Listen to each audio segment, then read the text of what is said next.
Hello everyone. We are at the airport and flying over to Vancouver on the first leg of the Vancouver-Victoria voyage. While waiting for our flight, we had some time to explore around the Edmonton airport. And one of the things we seen was this showcase displaying Native American crafts. It seemed fitting that we look over what was offered, and the items were impressive. I always enjoy walking around airports as you never know what you'll find. Our plane had arrived and it was now ready for boarding.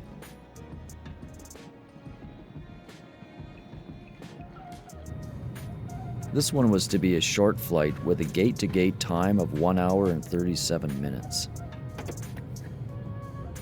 This is one of the things I love about flying to Vancouver. You get to see the mountains from high above.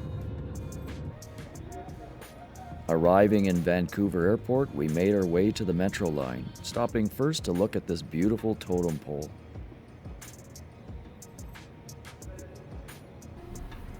Taking the Canada line to the waterfront area, we seen that it was a bit damp out. We had arrived at our hotel at about noon, so it was time to figure out where we should be going for lunch. So we headed back out into the rain, finding many good restaurants along Denman Street. But we were intrigued by this Persian restaurant as neither of us have ever been to one before. I think I was a little wet from the rain. The food had arrived and it was just what was needed on this cold day. Back out in the heavy rain, we began to make our way over to the Vancouver Aquarium. And along the way, we found that Peter Rabbit had been dressed up for Easter. We also could not help but stop and admire these trees which were in full bloom.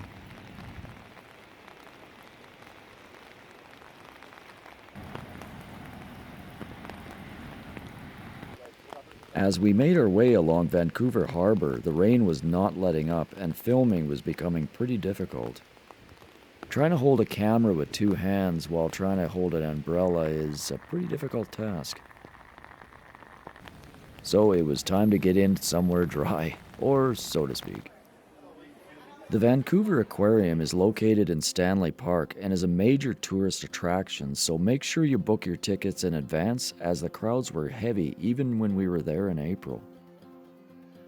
Along with being a place for the public, the aquarium is also involved in marine research, conservation, education, and marine animal rehabilitation.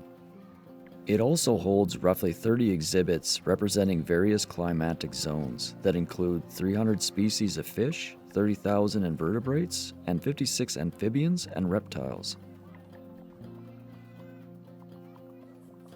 As mentioned before, it is a popular spot, so give yourself some time to be able to see everything.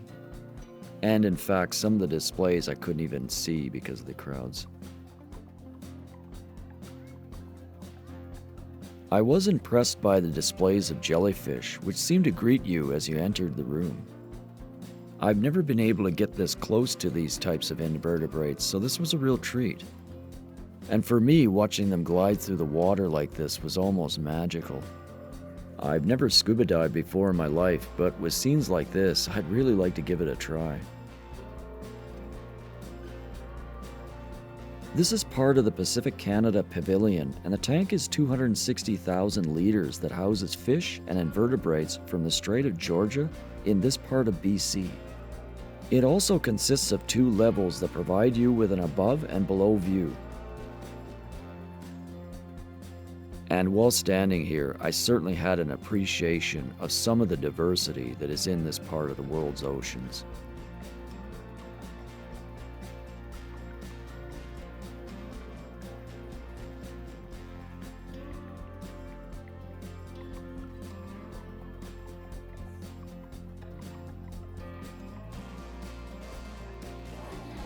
This was one of the parts I enjoyed the most, as this section gives you a sense of being underwater with the aquatic wildlife.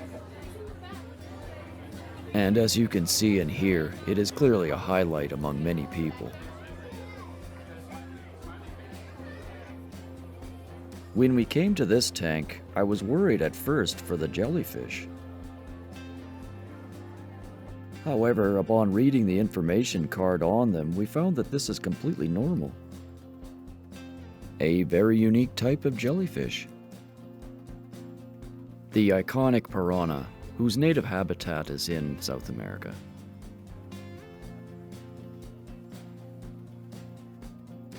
There was also quite a few amphibians and some birds on display, such as these scarlet ibises, which are also from South America, but can be found in parts of the Caribbean as well. They use their long beaks to probe for insects in the soft mud. And these guys are spotted garden eels and are found in the Indo-Pacific. It's interesting as that most of their bodies are still hidden below and can have a total length of 40 centimeters. This is part of their marine mammal rescue exhibit, which includes seals, sea lions, and other marine animals.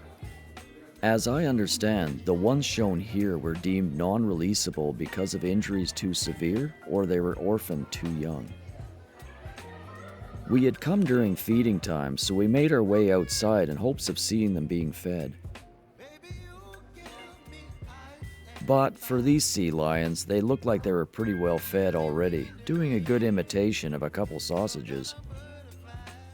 And this guy was showing us how well he can stand at attention. Still, I was really glad I got to see them. It was a real treat. After visiting the aquarium, we headed back outside and were grateful that the rain had become lighter. Heading back towards the city, we found this interesting sculpture of 14 bronze figures. It's called Amazing Laughter, and I'm not surprised. Back out of the rain, it was time to sit back and enjoy the views of the harbor. We had a great time on our first day here, and I hope you enjoyed watching this video. Thanks so much for coming over.